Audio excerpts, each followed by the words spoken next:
welcome back to Yellowstone Valley Tech. Today we're going to take a look at some news that's happened in the last couple of days.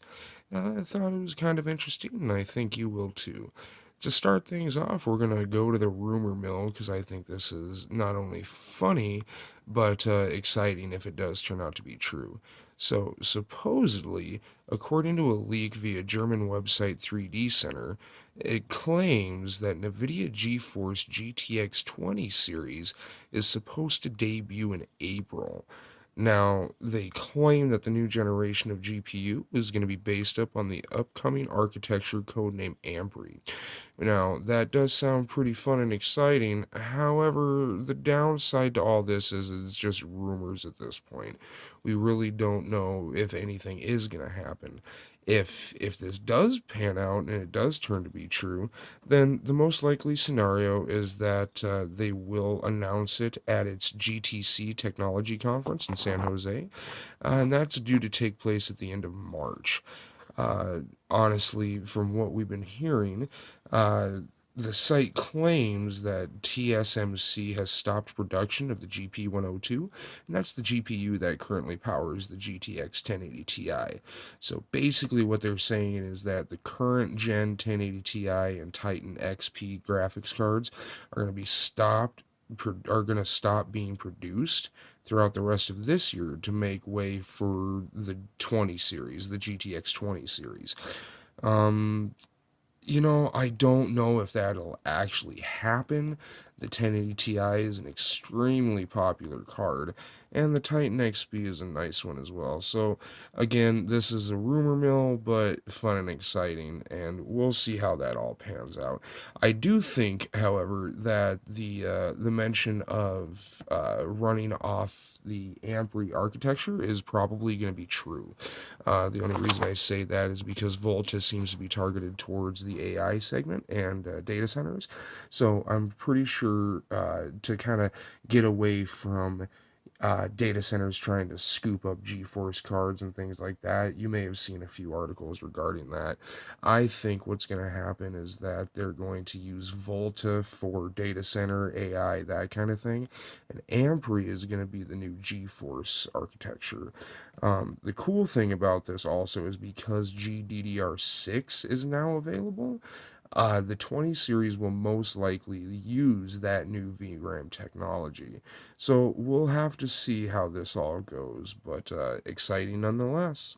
Our next segment is on Intel. This is from the Motley Fool. They are supposedly biting the bullet on their 10 nanometer manufacturing process. Currently, they are running the 14 nanometer technology that was put into mass production in 2014. And the original plan was to move to the new 10 nanometer process in the second half of 2016, but delays, delays, delays. So, as of the writing of this article, Intel has not announced a single product manufactured on the 10 nanometer technology.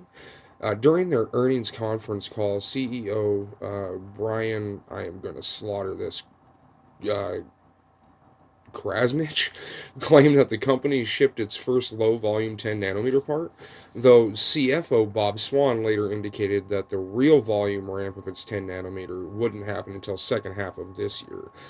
Now that's the bad news, and with bad usually comes good. And the good news is that it seems that it is now real. There's real financial evidence to suggest that the 10 nanometer technology will finally go into production. Basically, it seems like they've finally come to the point where they can do this.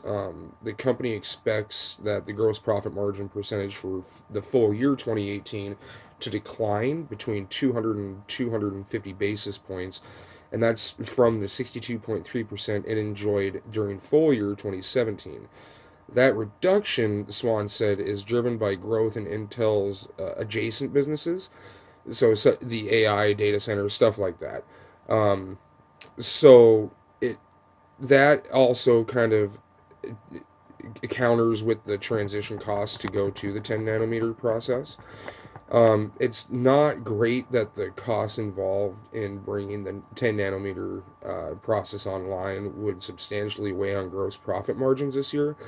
But according to the article, the fact that Intel is giving explicit guidance for the impact that this transition will have means that odds are high that the company will start mass producing the 10 nanometer products sometime second half of this year. But we will just have to wait and see. We're hoping to see this new 10 nanometer process because that usually indicates better performance, better thermal ceilings, things like that. So we can expect a much better product as opposed to even what we saw with KB Lake and Coffee Lake. I mean, those are fantastic CPUs, but this 10 nanometer process should offer us even better performance than that.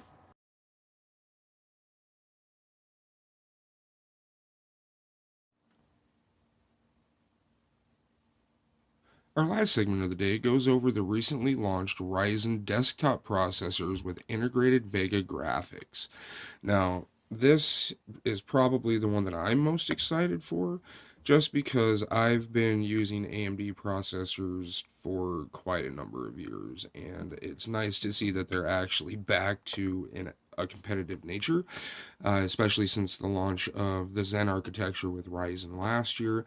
But this just kind of gives them another feather in their cap, in my opinion. And the reason that I feel this kind of it goes over this in this Ars Technica article that we're going to look at today.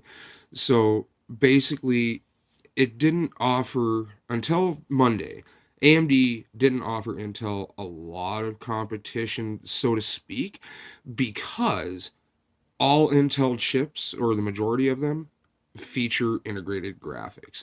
Now, with Ryzen, they can run with the best of Intel for the most part, but you still needed a dedicated graphics. But with the launch of Ryzen 5 2400G and the Ryzen 3 2200G, now with the integrated graphics from Vega, we can now give a proper competition, so to speak, to Intel.